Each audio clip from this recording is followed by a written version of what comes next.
Guys, welcome back to ಭೂಮಿ stocks. ಈ ಒಂದು ವಿಡಿಯೋದಲ್ಲಿ ನಾನು ಬಿಕಾಂ 5th ಸೆಮಿಸ್ಟರ್ ಅಲ್ಲಿ FIM ಸಬ್ಜೆಕ್ಟ್ ಅಲ್ಲಿ module 1 financial systems in India ಅನ್ನೋ ಚಾಪ್ಟರ್ ಅನ್ನ ಸ್ಟಾರ್ಟ್ ಮಾಡ್ತಾ ಇದ್ದೀನಿ.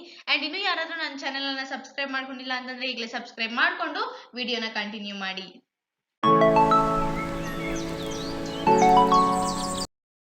ಫೈನಾನ್ಷಿಯಲ್ ಸಿಸ್ಟಮ್ಸ್ ಅಂದ್ರೆ ಏನು ಅಂತ ನಾವು ನೋಡೋಣ. India has A financial system that is controlled by independent regulators in the sectors of insurance, banking, capital markets and various service sectors. Thus, a financial system can be said to play a significant role in the economic growth of the country by mobilizing the surplus funds and utilizing them effectively for productive purpose. Financial system ಅಂತಂದ್ರೆ ಏನಿಲ್ಲ. ಇವಾಗ ಒಂದು ಕಂಪನಿನ ತಗೊಳ್ಳಿ, ಇಲ್ಲ ಮನೆನ ತಗೊಳ್ಳಿ, ಇಲ್ಲ ಮಾರ್ಕೆಟ್ ಅನ್ನ ತಗೊಳ್ಳಿ, ಬ್ಯಾಂಕಿಂಗ್ ನ ತಗೊಳ್ಳಿ, ಇನ್ಶೂರೆನ್ಸ್ ನ ತಗೊಳ್ಳಿ, ಎಲ್ಲೇ ಹೋದ್ರೂ ಫಿನಾನ್ಸ್ ಮ್ಯಾನೇಜ್ಮೆಂಟ್ ಬಂದು ಇದ್ದೇ ಇರುತ್ತೆ. ಈ ಒಂದು ಸಿಸ್ಟಮ್ ಅನ್ನ ಯಾವ ರೀತಿ ನಾವು ಫಿನಾನ್ಸ್ ಅನ್ನ ಮ್ಯಾನೇಜ್ ಮಾಡ್ತೀವಿ ಅನ್ನೋ ಸಿಸ್ಟಮ್ ಅನ್ನ ನಾವು ಈ ಒಂದು ಚಾಪ್ಟರ್ ಅಲ್ಲಿ ಕಲಿತಾ ಹೋಗ್ತೀವಿ. Features of Indian financial system ಏನು ಅಂತ ನಾವು ನೋಡೋಣ. ಫಿನಾನ್ಷಿಯಲ್ ಸಿಸ್ಟಮ್ ಅಂದ್ರೆ ಏನು ಅಂತ ಡಿಟೇಲ್ ಆಗಿ ಇನ್ನೊಂದ್ಸಲಿ ಹೇಳ್ಬಿಡ್ತೀನಿ. ಪ್ರತಿಯೊಂದು ಕಂಟ್ರಿಗೂ, ಪ್ರತಿಯೊಂದು ಕಂಪನಿಗೂ ಅದರದೇ ಆದ ಫಿನಾನ್ಷಿಯಲ್ ಸಿಸ್ಟಮ್ಸ್ ಇರುತ್ತೆ. ಇವಾಗ ಒಂದು ಕಂಪನಿಯನ್ನ ಬೇಸ್ಡ್ ಆಗಿ ನಾವು ತಗೊಳ್ಳೋಣ. ಒಂದು ಕಂಪನಿಯಲ್ಲಿ ಒಂದು ಕ್ಯಾಪಿಟಲ್ ಇದೆ ಅಂತಂದ್ರೆ ಆ ಕ್ಯಾಪಿಟಲ್ ನ ಯಾವ ರೀತಿ ಯುಟಿಲೈಸ್ ಮಾಡ್ಕೋಬೇಕು ಅಂದ್ರೆ ಆ ಕ್ಯಾಪಿಟಲ್ ನ ಅನ್ನೆಸರಿಯಾಗಿ ಯೂಸ್ ಮಾಡಬಾರ್ದು. ಏನಕ್ಕೆ ಬೇಕೋ ಅವಶ್ಯಕತೆ ಇದ್ರೆ ಮಾತ್ರ ಯೂಸ್ ಮಾಡ್ಕೋಬೇಕು. ಈ ರೀತಿಯಾದ ರೂಲ್ಸ್ ಅಂಡ್ ರೆಗ್ಯುಲೇಷನ್ಸ್ ನ ಇಟ್ಕೊಂಡು ಒಂದು ಕಂಪನಿ ಆಗ್ಲಿ, ಕಂಟ್ರಿ ಆಗ್ಲಿ ಅದ್ರ ಮೇಲೆ ವರ್ಕ್ ಮಾಡ್ತಾ ಇರುತ್ತೆ. ಕಂಟ್ರಿಗೆ ಹೋಲಿಸ್ಕೊಂಡಾಗ ಯಾವ ರೀತಿ ಅದು ನಮ್ಮ ಕಂಟ್ರಿಗೆ ಹೆಲ್ಪ್ ಆಗುತ್ತೆ ಅನ್ನೋದನ್ನ ನಾವಿಲ್ಲಿ ನೋಡೋಣ. It plays a vital role in economic development of a country. Economic development ಅಲ್ಲಿ ಒಂದು ವೈಟಲ್ ರೋಲ್ ಅನ್ನ ಪ್ಲೇ ಮಾಡುತ್ತೆ. It encourages both savings and investors. Save ಮಾಡೋರ್ನು ಎಂಕರೇಜ್ ಮಾಡುತ್ತೆ ಅಂಡ್ ಇನ್ವೆಸ್ಟ್ಮೆಂಟ್ ಮಾಡೋರ್ನು ಎನ್ಕರೇಜ್ ಮಾಡುತ್ತೆ. It links savers and investors. ಸೇವರ್ಸ್ಗೂ ಮತ್ತೆ ಇನ್ವೆಸ್ಟರ್ಸ್ಗೂ ಒಂದು ಲಿಂಕ್ ಅನ್ನ ಕ್ರಿಯೇಟ್ ಮಾಡುತ್ತೆ. It helps in capital formation. Capital ಅನ್ನ ಜಾಸ್ತಿ ಫಾರ್ಮ್ ಮಾಡೋದಕ್ಕೆ ಹೆಲ್ಪ್ ಆಗುತ್ತೆ. It helps in allocation of risk. Risk ಬಂದಾಗ ನಮ್ಗೆ ಅದ್ರ ಜೊತೆ ಫೈಟ್ ಮಾಡೋದಕ್ಕೆ ನಮ್ಗೆ ಹೆಲ್ಪ್ ಮಾಡುತ್ತೆ. It facilitates expansion of financial market. Financial market ಅನ್ನ ಎಕ್ಸ್ಪಾನ್ಷನ್ ಮಾಡೋದಕ್ಕೆ ಹೆಲ್ಪ್ ಮಾಡುತ್ತೆ. Components of Indian financial system ಯಾವ್ದ್ಯಾವ್ದು ಅಂತಂದ್ರೆ financial institution, financial assets or instruments, financial services and financial markets. ಈ 4 ಕಾಂಪೋನೆಂಟ್ಸ್ ಬಂದು ತುಂಬಾ ಅಂದ್ರೆ ತುಂಬಾ ಇಂಪಾರ್ಟೆಂಟ್. ಎಸ್, ಫಿನಾನ್ಷಿಯಲ್ ಇನ್ಸ್ಟಿಟ್ಯೂಷನ್ಸ್ ಅಂದ್ರೆ ಏನು ಅನ್ನೋದ್ರ ಬಗ್ಗೆ ನಾವು ಮಾತಾಡೋದಾದ್ರೆ, ಫೈನಾನ್ಷಿಯಲ್ ಇನ್ಸ್ಟಿಟ್ಯೂಷನ್ ಬಂದು ಮೇನ್ ಆಗಿ ನಾವು ಹೇಳೋದಾದ್ರೆ ಬ್ಯಾಂಕ್ ಆಗಿರ್ಬೋದು, RBI, SBI ಈ ತರ ಬ್ಯಾಂಕ್ಸ್ ಅನ್ನ ನಾವು ಫೈನಾನ್ಷಿಯಲ್ ಇನ್ಸ್ಟಿಟ್ಯೂಷನ್ಸ್ ಅಂತೀವಿ. ಫೈನಾನ್ಷಿಯಲ್ ಇನ್ಸ್ಟಿಟ್ಯೂಷನ್ಸ್ ಅಲ್ಲಿ ನಮ್ಗೆ ಲೋನ್ಸ್ ಕೊಡ್ತಾರೆ, ಅಂದ್ರೆ ವಿ ಕ್ಯಾನ್ ಬಾರೋ ಲೋನ್ ಅಂತ ಅರ್ಥ. ಅವ್ರು ನಮ್ಗೆ ಲೋನ್ಸ್ ಕೊಡೋದ್ರ ಮೂಲಕ ನಮ್ಮ ಮಾರ್ಕೆಟ್ ಗೆ ಹೆಲ್ಪ್ ಮಾಡ್ತಾರೆ. ಫಾರ್ ಎಕ್ಸಾಂಪಲ್ ಬಿಸ್ನೆಸ್ ನ ಬಿಲ್ಡ್ ಮಾಡೋದಕ್ಕಾಗಿರ್ಬೋದು, ಅಥವಾ ಶೇರ್ ಕ್ಯಾಪಿಟಲ್ ನ ಬಿಲ್ಡ್ ಮಾಡೋಕ್ಕಾಗಿರ್ಬೋದು, ಶೇರ್ಸ್ ಅನ್ನ ಇಶ್ಯೂ ಮಾಡೋಕ್ಕಾಗಿರ್ಬೋದು, ಈ ರೀತಿ ನಮ್ಗೆ ಲೋನ್ಸ್ ಅನ್ನ ಕೊಡ್ತಾ ಹೋಗ್ತಾರೆ. ಈ ಒಂದು ಫೈನಾನ್ಷಿಯಲ್ ಇನ್ಸ್ಟಿಟ್ಯೂಷನ್ ಅಲ್ಲಿ ಬಾರೋವರ್ಸ್ ಬಂದು ಅವ್ರ ಎಲಿಜಿಬಿಲಿಟಿ ಮೇಲೆ ಅವರು ಫಂಡ್ಸ್ ಅನ್ನ ಬಾರೋ ಮಾಡ್ತಾರೆ. Yes, the financial institution can further be divided into 2 types. First one ಬಂದು banking institutions or depository institutions. Second one ಬಂದು non-banking institutions or non-depository institution ಅಂತ ಅಂದ್ಬಿಟ್ಟು. First one ನೋಡೋಣ. This includes bank and other credit unions which collect money from the public against interest provided on the deposits made and lend that money to the ones in need. For ಎಕ್ಸಾಂಪಲ್ಗೆ ನನ್ನ ಹತ್ರ ದುಡ್ಡು ಜಾಸ್ತಿ ಇದೆ ಅಂತಂದ್ರೆ ನಾನು saving banks ಅಲ್ಲಿ ಹಾಕಿಟ್ಟಿರ್ತೀನಿ. ಆ ಸೇವಿಂಗ್ ಬ್ಯಾಂಕ್ ಅಲ್ಲಿ ಹಾಕಿಟ್ಟಿರುವಂತಹ ದುಡ್ಡಿಗೆ ತಿಂಗಳು ತಿಂಗಳು ಒಂದು ಸ್ವಲ್ಪ ಇಂಟ್ರೆಸ್ಟ್ ನ ಬ್ಯಾಂಕ್ ಕಡೆಯಿಂದ ನಮ್ಗೆ ಕೊಡ್ತಾ ಇರ್ತಾರೆ. ಹೆಂಗೆ ಆ ಇಂಟ್ರೆಸ್ಟ್ ಬಂದು ನಮ್ಗೆ ಬರುತ್ತೆ ಅಂತಂದ್ರೆ, ನಮ್ ಸೇವಿಂಗ್ ಬ್ಯಾಂಕ್ ಅಲ್ಲಿ ಏನ್ ದುಡ್ಡನ್ನ ಹಾಕಿರ್ತೀವಿ ಆ ದುಡ್ಡನ್ನ ಅವ್ರು ತಗೊಂಡೋಗಿ ಯಾರಿಗೆ ಬೇಕು ಅವರಿಗೆ ಕೊಟ್ಟು ಅವ್ರ ಕಡೆಯಿಂದ ಇಂಟ್ರೆಸ್ಟ್ ಅನ್ನ ಕಲೆಕ್ಟ್ ಮಾಡಿ ಅದರಲ್ಲಿ ಸ್ವಲ್ಪ ಪರ್ಸೆಂಟ್ ಇಂಟ್ರೆಸ್ಟ್ ಅನ್ನ ನಮ್ಗೆ ಕೂಡ ಕೊಡ್ತಾರೆ. ಆ ರೀತಿ ಈ ಬ್ಯಾಂಕಿಂಗ್ ಇನ್ಸ್ಟಿಟ್ಯೂಷನ್ ಅಥವಾ ಡೆಪಾಸಿಟರಿ ಇನ್ಸ್ಟಿಟ್ಯೂಷನ್ ಬಂದು ಕೆಲಸ ಮಾಡುತ್ತೆ. ನೆಕ್ಸ್ಟ್ ಒನ್ ನೋಡೋದಾದ್ರೆ non banking institutions or non depository institutions. For ಎಕ್ಸಾಂಪಲ್ಗೆ insurance, mutual funds and brokerage companies fall under this category. They can't ask for monetary deposits but sell financial products to their customers. Insurance ಅಂತಂದ್ರೆ for example ನಾನು vehicle insurance ಮಾಡ್ಕೊಂಡಿರ್ಬೋದು, ಅಥವಾ ನನ್ನ ಬ್ಯಾಂಕ್ಗೆ insurance ನಾನು ಮಾಡ್ಕೊಂಡಿರ್ಬೋದು. ಈ ರೀತಿಯಾದ ಒಂದು ಆಕ್ಟಿವಿಟೀಸ್ ಬಂದು ನಾನ್ ಬ್ಯಾಂಕಿಂಗ್ ಆಕ್ಟಿವಿಟೀಸ್ ಆಗಿ ನಾವು ಕನ್ಸಿಡರ್ ಮಾಡ್ತೀವಿ. Further, financial institutions can be classified into 3 categories. Regulatory, intermediaries, non intermediates ಅಂತ ಅಂದ್ಬಿಟ್ಟು. ರೆಗ್ಯುಲೇಟರಿ ಬಾಡೀಸ್ ಯಾವ್ಯಾವುದು? RBI, IRDA, SEBI etcetera. Intermediaries ಅಂದ್ರೆ commercial banks which provide loans and other financial assistance such as SBI, BOB, PNB etc. Non-intermediates ಅಂತಂದ್ರೆ institutions that provide financial aid to corporate customers. It includes NABARD, SI, BDI etc. Next thing ಬಂದು financial instruments. ಏನಿ financial instruments ಅಂದ್ರೆ ಅಂತ ನಾವು ನೋಡೋಣ. The products which are traded in the financial markets are called financial assets. Based on the different requirements and needs of the credit seekers, the securities in the market also differ from each other. For ಎಕ್ಸಾಂಪಲ್ಗೆ financial instruments ಅಂತಂದ್ರೆ shares ಆಗಿರ್ಬೋದು, call ಮನಿ ಆಗಿರ್ಬೋದು, etcetera things ಆಗಿರ್ಬೋದು. ಮುಂದೆ ನೋಡ್ತಾ ಹೋಗೋಣ ಅದನ್ನ. Some important financial assets have been discussed briefly below. Call money. When a loan is granted for one day and is repaid on the second day, it is called call money. No collateral securities are required for this kind of transaction. For example ಗೆ ನಾನು ಇವತ್ತು ಹೋಗಿ ನನಗೆ loan ಬಂದು grant ಆಗಿದೆ, bank ಕಡೆಯಿಂದ ನನ್ನ ಕರೀತಾ ಇದ್ದಾರೆ ಬಂದು ಲೋನ್ ಅನ್ನ ತಗೊಂಡೋಗಿ ಅಂತ ಹೇಳ್ಬಿಟ್ಟು ಅದನ್ನ ಕಾಲ್ ಮನಿ ಅಂತ ಹೇಳಿ ಕರಿತೀವಿ. ನೋಟಿಸ್ ಮನಿ. ನೋಟಿಸ್ ಮನಿ ಅಂದ್ರೆ ಏನು? When A loan is granted for more than a day and for less than 14 days, it is called notice money. No collateral securities are required for this kind of transaction. notice money ಅಂತಂದ್ರೆ ಇವಾಗ ಒಂದೇ ದಿನ loan ಕೊಡ್ತಾ ಇದೀವಿ ಅಂತ ಹೇಳಲ್ಲ, ಒಂದ್ ದಿನಕ್ಕಿಂತ ಜಾಸ್ತಿ ಲೋನ್ ಅನ್ನ ನಾವು ಕೊಡ್ತಾ ಇದೀವಿ, ಆ ದಿನಗಳಲ್ಲಿ ಬಂದು ನೀವು ಲೋನ್ ಅನ್ನ ತಗೊಂಡು ಹೋಗ್ಬೋದು ಅಂತ ಹೇಳಿರ್ತಾರೆ. ನೆಕ್ಸ್ಟ್ ಟರ್ಮ್ ಮನಿ ಅಂತಂದ್ರೆ when the maturity period of a deposit is beyond 14 days, it is called term money. Term money ಅಂತಂದ್ರೆ 14 days ಗಿಂತ ಜಾಸ್ತಿ ನಾವು ಲೋನ್ ಗ್ರಾಂಟ್ ಮಾಡ್ತೀವಿ, ಆ ತರ ಒಂದು ಆಕ್ಟಿವಿಟಿಯನ್ನ ಟರ್ಮ್ ಮನಿ ಅಂತ ಹೇಳಿ ಕರೀತಾರೆ. ಟ್ರೆಜರಿ ಬಿಲ್ಸ್ ಅಂದ್ರೆ also known as T bills.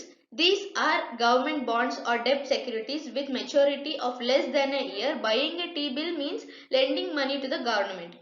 T-bill ನಾವು ಪರ್ಚೇಸ್ ಮಾಡಿದ್ರೆ ಗವರ್ಮೆಂಟ್ ಗೆ ನಾವು ಮನಿ ಕೊಡ್ತಾ ಇದೀವಿ ಅಂತ ಅರ್ಥ. ಸರ್ಟಿಫಿಕೇಟ್ ಆಫ್ ಡೆಪಾಸಿಟ್ ಅಂದ್ರೆ ಏನು? It is A dematerialized form electronically generated for funds deposited in the bank for a specific period of time. ಇದು ಬಂದು ಎಲೆಕ್ಟ್ರಾನಿಕಲಿ ಗ್ರಾಂಟೆಡ್ ಮನಿ ಆಗಿರುತ್ತೆ ಅಥವಾ ಸರ್ಟಿಫಿಕೇಟ್ ಆಗಿರುತ್ತೆ. ಇದು ಬ್ಯಾಂಕ್ ಅಲ್ಲಿ ಒಂದು ಸ್ಪೆಸಿಫಿಕ್ ಪೀರಿಯಡ್ ಗೆ ಒಂದು ಡೆಪಾಸಿಟ್ ಆಗಿರುತ್ತೆ. ಅಂಡ್ ಕಮರ್ಷಿಯಲ್ ಪೇಪರ್ ಅಂದ್ರೆ ಏನು? It is an unsecured short term ಡೆಪ್ಟ್ ಇನ್ಸ್ಟ್ರೂಮೆಂಟ್ ಇಶ್ಯೂಡ್ ಬೈ ಕಾರ್ಪೊರೇಷನ್. ಇದಕ್ಕೆ ಯಾವುದೇ ರೀತಿಯಾದ ಸೆಕ್ಯೂರಿಟೀಸ್ ಇರಲ್ಲ, ಇದು ಅನ್ಸೆಕ್ಯೂರ್ಡ್ ಆಗಿರುತ್ತೆ. ನೆಕ್ಸ್ಟ್ ಫಿನಾನ್ಷಿಯಲ್ ಸರ್ವಿಸಸ್ ನಾವು ನೋಡೋದಾದ್ರೆ services provide by asset management and liability management companies. They help to get the required funds and also make sure that they are efficiently invested. The financial services in India include financial service ಅಂದ್ರೆ ಏನು? ನಾವು ನಿಮ್ಗೆ ಇಷ್ಟು loan ಕೊಡ್ತಾ ಇದೀವಿ ಅಂತ ನಮ್ಗೆ phone ಮಾಡಿ ಹೇಳ್ತಾರಲ್ಲ, ಅದನ್ನ ಫಿನಾನ್ಷಿಯಲ್ ಸರ್ವಿಸ್ ಅಂತ ಹೇಳಿ ಹೇಳ್ಬೋದು. ಬ್ಯಾಂಕಿಂಗ್ ಸರ್ವಿಸ್ ಆಗಿರ್ಬೋದು, ಇನ್ಶೂರೆನ್ಸ್ ಸರ್ವಿಸ್ ಆಗಿರ್ಬೋದು, investment service, foreign exchange services, ಇವೆಲ್ಲ ಕೂಡ ಸರ್ವಿಸಸ್ ಅಂಡರ್ ಅಲ್ಲಿ ಬರುತ್ತೆ. ನೆಕ್ಸ್ಟ್ ಒನ್ ಬಂದು ಫಿನಾನ್ಷಿಯಲ್ ಮಾರ್ಕೆಟ್.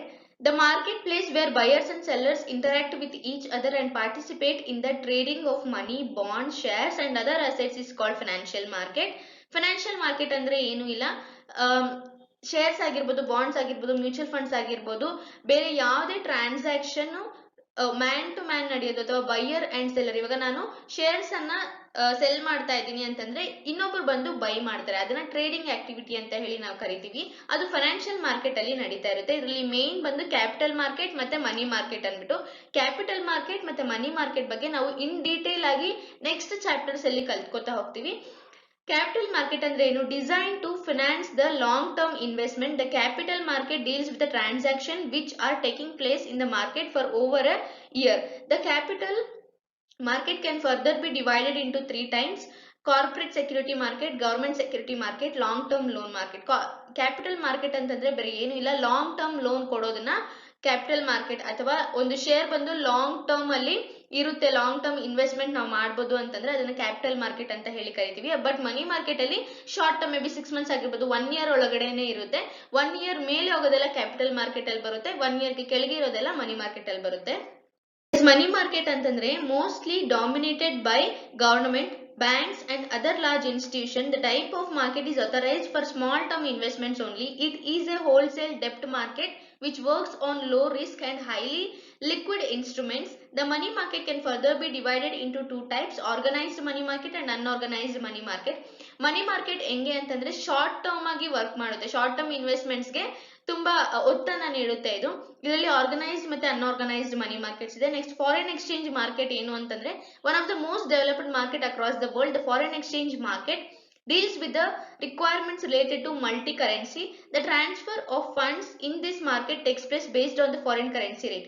For example ಗೆ ನಾನು ಇವಾಗ ಬೇರೆ ಒಂದು ಕಂಟ್ರಿಗೆ ಹೋಗ್ತಾ ಇದೀನಿ ಅಂದ್ರೆ ಆ ಕಂಟ್ರಿಯಲ್ಲಿ ಇರೋ ಕರೆನ್ಸಿಗೆ ನನ್ನ ಕರೆನ್ಸಿನ ಟ್ರಾನ್ಸ್ಫರ್ ಮಾಡಬೇಕಾಗುತ್ತೆ. ಆ ರೀತಿ ಮಾಡಬೇಕು ಅಂತಂದ್ರೆ ನಾನು ಫಾರಿನ್ ಎಕ್ಸ್ಚೇಂಜ್ ಆಫೀಸ್ಗೆ ಹೋಗ್ಬೇಕಾಗುತ್ತೆ. ಅದನ್ನ ಫಾರಿನ್ ಎಕ್ಸ್ಚೇಂಜ್ ಮಾರ್ಕೆಟ್ ಅಂತ ಹೇಳಿ ಕರೀತಾರೆ. ಕ್ರೆಡಿಟ್ ಮಾರ್ಕೆಟ್ ಅಂದ್ರೆ ಏನು ಅಂತ ನೋಡೋದಾದ್ರೆ a market where short term and long term loans are granted to individuals or organisation by various banks and financial and non-financial institution is called credit market. Credit ಅಂದ ತಕ್ಷಣ ಸಾಲ ಕೊಡೋದು ಅಂತ ನಾವು ಅರ್ಥ ಮಾಡ್ಕೋಬೇಕು. ಕ್ರೆಡಿಟ್ ಅಂದ್ರೆ ಶಾರ್ಟ್ ಟರ್ಮ್ ಆಗಿರ್ಬೋದು, ಲಾಂಗ್ ಟರ್ಮ್ ಆಗಿರ್ಬೋದು, ಇವೆರಡರಲ್ಲಿ ನಮಗೆ ಲೋನ್ಸ್ ಅನ್ನ ಗ್ರಾಂಟ್ ಮಾಡುವಂತಹ ಕೆಲಸವನ್ನ ಈ ಕ್ರೆಡಿಟ್ ಮಾರ್ಕೆಟ್ ಬಂದು ಮಾಡ್ತಾ ಹೋಗುತ್ತೆ. ಇಂಡಿಯನ್ ಫೈನಾನ್ಷಿಯಲ್ ಸಿಸ್ಟಮ್ದು ರೋಲ್ ಏನು ಅಂತ ನಾವು ನೋಡೋದಾದ್ರೆ ಲೋವರ್ ಟ್ರಾನ್ಸಾಕ್ಷನ್ ಕಾಸ್ಟ್. ಫಾರ್ ಎಕ್ಸಾಂಪಲ್ಗೆ ನಾವು ಗೂಗಲ್ ಪೇ ಆಗಿರ್ಬೋದು, ಫೋನ್ ಪೇ ಆಗಿರ್ಬೋದು ಅಥವಾ ಬೇರೆ ಯಾವುದೇ ಟ್ರಾನ್ಸಾಕ್ಷನ್ ಮಾಡ್ಬೋದು, ಅದಕ್ಕೆ ಕಡಿಮೆ ಬೆಲೆಯನ್ನ ನಾವು ಕೊಡ್ತಾ ಇರುತ್ತೆ ಗವರ್ಮೆಂಟ್. ರೆಡ್ಯೂಸಸ್ ರಿಸ್ಕ್ ಅಲಾಟ್ಮೆಂಟ್ ಬಂದು ಕಡಿಮೆ ಇರುತ್ತೆ. ಯಾವುದೇ ಒಂದು ಶೇರ್ ಮಾರ್ಕೆಟ್ ಅಲ್ಲಿ ಹೋದಾಗ್ಲೂ ರಿಸ್ಕ್ ಪಾಸಿಬಿಲಿಟೀಸ್ ಬಂದು ಕಡಿಮೆ ಇರುತ್ತೆ. Provide liquidity in the sense, liquidity ಅಂತಂದ್ರೆ ಮನಿ ಬಂದು ಲಿಕ್ವಿಡ್ ಆಗಿ ಜಾಸ್ತಿ ಬೇಗದ ಸಿಗೋದಿಲ್ಲ ನಮಗೆ, ಬಿಕಾಸ್ ಇವಾಗೆಲ್ಲ ಆನ್ಲೈನ್ ಟ್ರಾನ್ಸಾಕ್ಷನ್ ಆಗಿರೋದ್ರಿಂದ ಲಿಕ್ವಿಡ್ ಮನಿ ಆಗೋದಕ್ಕೆ ತುಂಬಾ ಈಸಿಯಾಗಿ ಈ ಒಂದು ಫೈನಾನ್ಷಿಯಲ್ ಸಿಸ್ಟಮ್ ಬಂದು ನಮಗೆ ಹೆಲ್ಪ್ ಮಾಡುತ್ತೆ. ಇಂಡಿಯನ್ ಫೈನಾನ್ಷಿಯಲ್ ಸಿಸ್ಟಮ್ ಫಂಕ್ಷನ್ಸ್ ಏನು ಅಂತ ನಾನು ನೋಡೋದಾದ್ರೆ the Indian financial system has several function that help to meet the financial needs of individuals and businesses. Here are the some of the key functions of the Indian financial system. First one bandu mobilization of saving. The Indian financial system help to mobilize saving from various sectors of the economy and channel them towards productive investments. This is achieved through various financial intermediaries such as banks, mutual funds and insurance companies. ಇವಾಗ ನಾವು save ಮಾಡಬೇಕು ಅಂತಂದ್ರೆ ಮನೇಲಿ ದುಡ್ಡನ್ನ ಇಟ್ಕೊಳ್ಳೋಕ್ಕಾಗುತ್ತಾ? ಇಲ್ಲ, ಅದು ತಗೊಂಡೋಗಿ bank ಅಲ್ಲಿ ಇಟ್ರೆ ತುಂಬಾ ಸೇಫ್ ಇರುತ್ತೆ ಅಂತ ನಂಬ್ತೀವಿ ನಾವೆಲ್ಲ. Next allocation of credit. Credit allocation ಅಂತಂದ್ರೆ ಪ್ರತಿಯೊಂದು ಸೆಕ್ಟರ್ಗೂ ಕ್ರೆಡಿಟ್ ಅನ್ನ ಈಕ್ವಲ್ ಆಗಿ ಡಿಸ್ಟ್ರಿಬ್ಯೂಟ್ ಮಾಡಬೇಕು, ಬಿಕಾಸ್ ಎಲ್ಲ ಸೆಕ್ಟರ್ಗೂ ಅದಕ್ಕೆ ಆದ ನೀಡ್ಸ್ ಇರುತ್ತೆ. ಈ ಫೈನಾನ್ಷಿಯಲ್ ಸಿಸ್ಟಮ್ ಏನ್ ಮಾಡುತ್ತೆ ಅಂತಂದ್ರೆ ಬಿಸ್ನೆಸ್ ಆಗಿರ್ಬೋದು, ಹೌಸ್ ಹೋಲ್ಡ್ ವರ್ಕ್ಸ್ ಆಗಿರ್ಬೋದು, ಬೇರೆ ಯಾವುದೇ ಒಂದು ಸೆಕ್ಟರ್ ಆಗಿರ್ಬೋದು, ಆ ಸೆಕ್ಟರ್ಗೆ ಕ್ರೆಡಿಟ್ ಅಲಾಟ್ಮೆಂಟ್ಸ್ ಅನ್ನ ಈಕ್ವಲ್ ಆಗಿ ಕೊಡ್ತಾ ಇರುತ್ತೆ. Payment system. The financial system provides a safe and efficient payment mechanism to facilitate transactions between different individuals and business. This is achieved through various payment systems such as NEFT, RTGS and IMPS. ಈ ಒಂದು payment system ಏನು ಅಂತಂದ್ರೆ ನಾವು ಒಂದು ಯಾವ್ದಾದ್ರು ಒಂದು payment ಮಾಡ್ತಾ ಇದೀವಿ ಅನ್ಕೊಳ್ಳಿ, ಫೋನ್ ಪೇ ಅಲ್ಲಿ ನಾವು ಪೇಮೆಂಟ್ ಮಾಡ್ತಾ ಇದೀವಿ ಅಂತಂದ್ರೆ ಆ ತರ ಪೇಮೆಂಟ್ ಮಾಡ್ಬೇಕಾದ್ರೆ ಅದಕ್ಕೆ ಸೇಫ್ಟಿ ಸೆಕ್ಯೂರಿಟೀಸ್ ಎಲ್ಲ ಯಾರು ಒದಗಿಸ್ಕೊಡ್ತಾರೆ? ಇದು ಫೈನಾನ್ಷಿಯಲ್ ಸಿಸ್ಟಮ್ದು ಇಂಪಾರ್ಟೆಂಟ್ ಫಂಕ್ಷನ್ ಆಗಿದೆ. ಸೇಫ್ಟಿಯನ್ನು ಒದಗಿಸ್ಕೊಡುವಂತಹದ್ದು ಕೆಲಸವನ್ನ ಈ ಫೈನಾನ್ಷಿಯಲ್ ಸಿಸ್ಟಮ್ ಬಂದು ಮಾಡುತ್ತೆ. ರಿಸ್ಕ್ ಮ್ಯಾನೇಜ್ಮೆಂಟ್ ಅಂದ್ರೆ ಏನು? The financial system helps to manage risk associated with financial transaction. Financial intermediate such as insurance companies provide risk management products such as life insurance, health insurance and property insurance.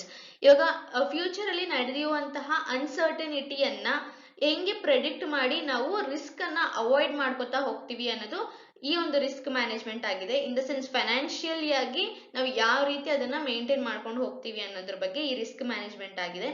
Price discovery. The Indian financial system also helps in the discovery of prices of financial assets such as stocks, bonds and commodities. This is achieved through various financial intermediaries such as stock exchange and commodity exchange. Price discovery ಅಂತಂದ್ರೆ ಪ್ರತಿಯೊಂದು ಶೇರ್ಗೂ, ಪ್ರತಿಯೊಂದು ಸ್ಟಾಕ್ಗೂ, ಪ್ರತಿಯೊಂದು ಬಾಂಡ್ಗೂ ಎಷ್ಟು price ಇದೆ, market ಅಲ್ಲಿ ಯಾವ ಬೆಲೆಗೆ ಅದನ್ನ ಮಾರ್ತಾ ಇದ್ದಾರೆ, ಯಾವ ಬೆಲೆಗೆ ಅದನ್ನ ಕೊಂಡ್ಕೊಳ್ತಾ ಇದ್ದಾರೆ ಅನ್ನೋದ್ರ ಬಗ್ಗೆ ಡೀಟೇಲ್ ಇನ್ಫಾರ್ಮೇಶನ್ ಬಂದು ಈ ಫೈನಾನ್ಷಿಯಲ್ ಸಿಸ್ಟಮ್ಸ್ ನಮಗೆ ಕೊಡ್ತಾ ಹೋಗುತ್ತೆ. ಎಕನಾಮಿಕ್ ಡೆವಲಪ್ಮೆಂಟ್ ಅಂದ್ರೆ the financial system place A crucial role in the economic development of the country. It provides financial resources for investment in infrastructure, industries and other productive sectors of the economy. Economic development ಅಂದ್ರೆ ಒಂದು financial system ಇದ್ರೆ ಒಂದು ಕಂಟ್ರಿಯಲ್ಲಿ ಆ country ಬಂದು economically ತುಂಬಾ develop ಆಗುತ್ತೆ. ಹೆಂಗೆ develop ಆಗುತ್ತೆ ಅಂತಂದ್ರೆ ಎಲ್ಲದಕ್ಕೂ ಒಂದು ಫಿನಾನ್ಸ್ ಅನ್ನ ಅಲಾಟ್ ಮಾಡುತ್ತೆ. ಫಿನಾನ್ಸ್ ಅನ್ನ ಅಲಾಟ್ ಮಾಡಿದಾಗ ಎಲ್ಲರಿಗೂ ಕ್ರೆಡಿಟ್ ಫೆಸಿಲಿಟೀಸ್ ಸಿಗುತ್ತೆ. ಕ್ರೆಡಿಟ್ ಫೆಸಿಲಿಟೀಸ್ ಸಿಕ್ಕಿದಾಗ ಅವ್ರು ಅನ್ಕೊಂಡಿರುವಂತಹ ಒಂದು ಏಮ್ ಅನ್ನ ಅಥವಾ ಒಂದು ಗೋಲ್ ಅನ್ನ ಅಚೀವ್ ಮಾಡೋದಕ್ಕೆ ಹೆಲ್ಪ್ ಮಾಡ್ತಾ ಹೋಗುತ್ತೆ ಈ ಫೈನಾನ್ಷಿಯಲ್ ಸಿಸ್ಟಮ್ಸ್ ಅಂತ ಹೇಳ್ಬೋದು. Financial inclusion. Financial inclusion ಅಂದ್ರೆ the Indian financial system also strives to promote financial inclusion by providing access to financial services to individuals and business in remote and underdeveloped areas of the country. Under developed areas ಅಂತಂದ್ರೆ may be rural areas ಆಗಿರ್ಬೋದು ಅಥವಾ ಕೆಲವೊಂದು urban areas ಅಲ್ಲೇ ಕೆಲವೊಂದು slum areas ಇರ್ಬೋದು.